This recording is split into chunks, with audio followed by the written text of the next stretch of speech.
Recently I was on a holiday and my husband and I noticed how so many people were complaining. We're on a nice cruise and all we hear is the complaints of people. And they're just so unsatisfied with absolutely everything. And you kind of just go like, why did you spend all that money to come sit on a beautiful ship with amazing food just to complain? What was the point? You should have stayed home. It's like mind-boggling. They spend all this money and complain.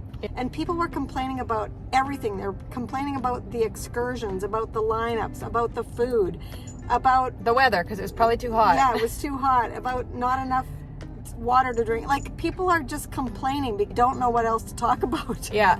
In fact, one of the things that we often say is what we focus on expands. And that is so true when we think about complaining or grumbling. Like, if you choose to focus on all of the things that are not up to your standards or that you don't like in your day or in your life, well, there are an awful lot of them. If you start looking for things to complain about, there is a lot to complain about. But if you focus on things that you're thankful for, there's a lot to be thankful for. And it gets bigger and bigger and bigger whichever way you go, right? The negative stuff gets bigger and bigger and bigger. So does the thankfulness stuff or the positive stuff, if that's what you choose to focus on. That's right. Like, I'm just going to give you this one example. You know, if you've ever been on a cruise, the food is like amazing. Like, there's anything that you want to eat is there. If you don't see it, you can ask.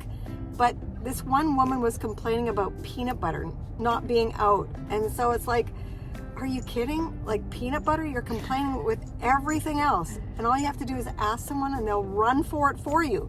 But no, you sit there and complain and complain. In fact, later on that day, we even heard about that same complaint again in the hot tub.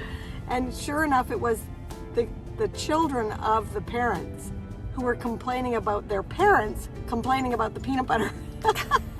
So it was really quite hilarious. But it makes you stop and question yourself, like, is that who I am? Mm-hmm. Because I don't want to be that person. No, but most of the time, we can see it in other people, but we often fail to see it in ourselves, that we spend so much time grumbling and complaining. And that just made my husband and I really stop and like, we actually sometimes play a game and like we say, if I'm complaining, please tell me, because I don't want to be that peanut butter lady. Exactly. And you know, I mean, as believers, the Bible is pretty clear for us, right? Philippians 2:14 says, do all things without grumbling or arguing. Some versions say do all things without grumbling or complaining. And like, it's not a negotiable thing, right? Do everything without grumbling. Well, you know, it's fine to ask for peanut butter, but you don't have to grumble about it. You don't have to complain about it. And look at what that turned into. It turned into a whole day ordeal for that family, apparently. And we still talk about it. So yeah, it's a memory. Like, it's imprinted in our memories. But it also helps us to realize we don't want to be like that. So sometimes we have to take the plank out of our own eye so that we're not just the speck out of our own eye. Or the speck out of our own eye. Yeah, because we don't want to be like that. So sometimes it means we have to take a close look at what we're doing and what we're saying. Yeah, exactly. And you know, I think in our current culture, we've kind of lost the ability to even know how to get past the grumbling and complaining in conversations. Like, we don't even know how to talk about anything else anymore with people unless they're real, established, deep relationships. Yeah, the conversation is so superficial. It's so close to the top. There's nothing that's going deep. No. And so it is easy to complain and grumble then, because those are not vulnerable things necessarily to talk about, right? It's not difficult to complain about the weather with people that you don't know well. Yeah, it's miserable out. It's foggy. It's cold. Yeah. Or it's too hot. Yeah.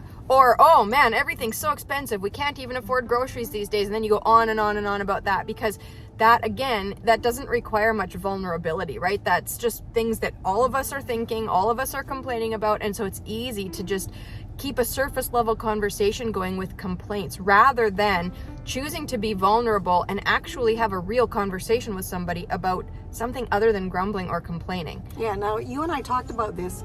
It's okay to tell the truth. It's okay to say, you know, the cost of living has gone up substantially in the last couple months or years. Yeah, or even, I'm really struggling right now because everything's so expensive. That's right. That's not grumbling and complaining. That's having a conversation, and you might be able to ask the question like, what are you doing? How are you coping with the increase of foods? Maybe they have tips and ideas for you to implement into your own life that will benefit you. Right. So, those conversation topics aren't bad, but how we choose to talk about them. And our attitude. Yeah. I think like everything, it's a matter of the heart, right? That's right. And so check yourself. The next time you're having a conversation, how much of what comes out of your mouth is grumbling or complaining? And think about the peanut butter. Yeah, exactly. Because the ripple effect from that is big, right? Even that example of the peanut butter, the ripple effect goes so far, even just from simple conversations where we spend our time complaining. We bring other people down, and then that brings them down, and then they go out and complain, and they're complaining about maybe us complaining, and then it just goes on and on and on. And we have no idea the actual effects of our grumbling and complaining, but we know that the effects are not good ones. That's right. And the Bible calls us to stop that. So there are some things, like so often we talk about, starting good habits. Well, this one is stopping a bad habit. Yeah. We need to stop with the grumbling. Yeah. And so today, really what we want to do is we want to challenge you that every time today, after you watch this video, every time that you find yourself complaining, think about it today, right? Spend some time reflecting on what you're talking about. And every time you find yourself complaining or grumbling, we are going to challenge you to flip it and turn it around and find something from that same conversation topic to be thankful for, right? If it's about groceries, you know what?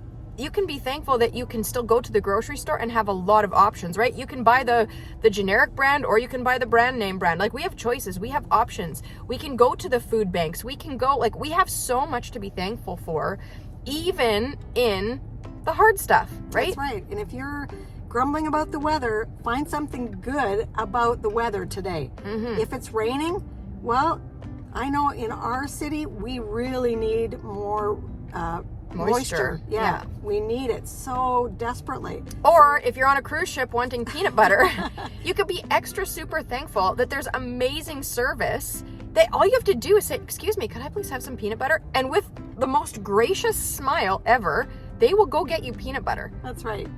So maybe you're grumbling about your friends or your spouse. Flip it around and be thankful for something that they do for you, that they're good at.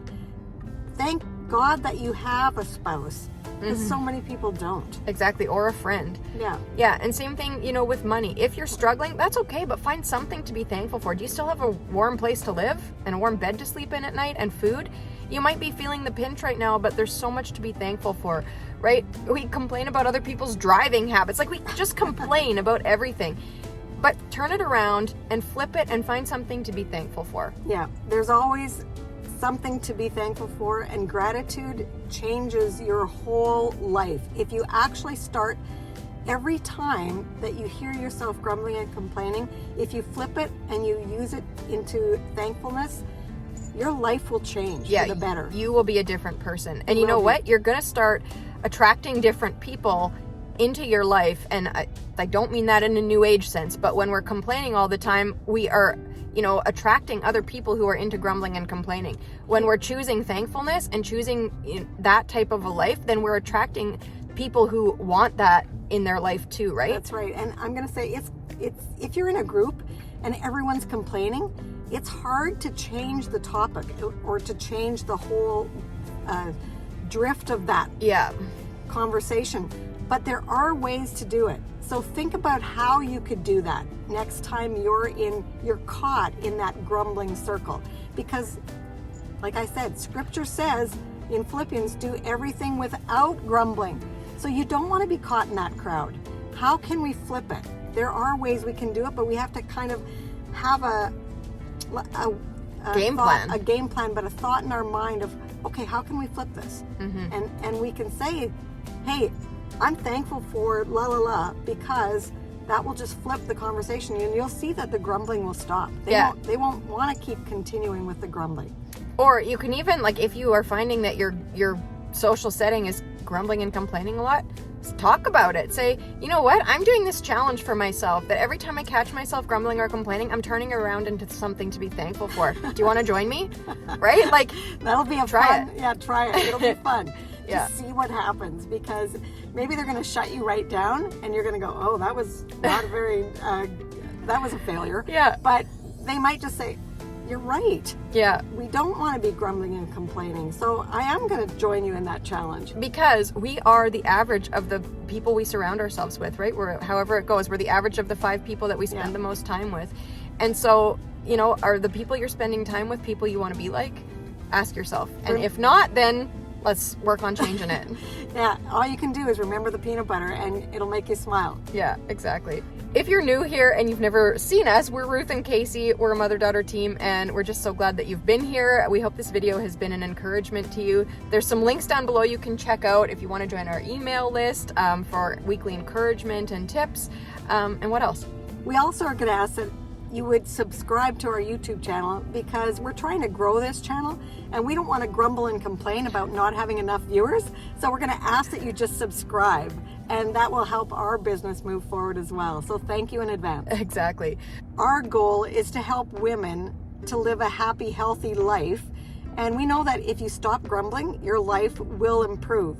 But we always like to end these videos by saying, just remember that you are a beautiful woman Chosen for greatness, and we believe in you.